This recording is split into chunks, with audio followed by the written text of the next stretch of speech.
ওরা প্রতিমার দিকে এগিয়ে যায়। ডাকের সাজ, সাবেকি ঠাকুর। প্রতিমার দিকে মুগ্ধ হয়ে তাকিয়ে থাকে উমা আর শাওন। বাড়ির খুদে সদস্যটাও আজ পাঞ্জাবি পরেছে। মন্ত্রোচ্চারণ আর ঢাকের আওয়াজ ছাপিয়ে শোনা যাচ্ছে আনন্দে উচ্ছ্বসিত একটা সরু গলা। প্রাণ ভরে যায় উমার। কি একটা অদ্ভুত গন্ধ আসে নাকে। ধূপ, ধুনো, ফুল, ভোগ সব কিছু মেশা একটা গন্ধ। এই গন্ধটার নাম দুর্গাপুজো। অঞ্জলির ফুল এসে পৌঁছয় ওদের হাতে। প্রচুর মানুষ অঞ্জলি দিচ্ছে একসঙ্গে।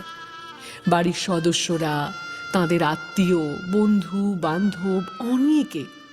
এদের কাউকে চেনে না উমা। শাওন চেনে, তবে সবাইকে নয়।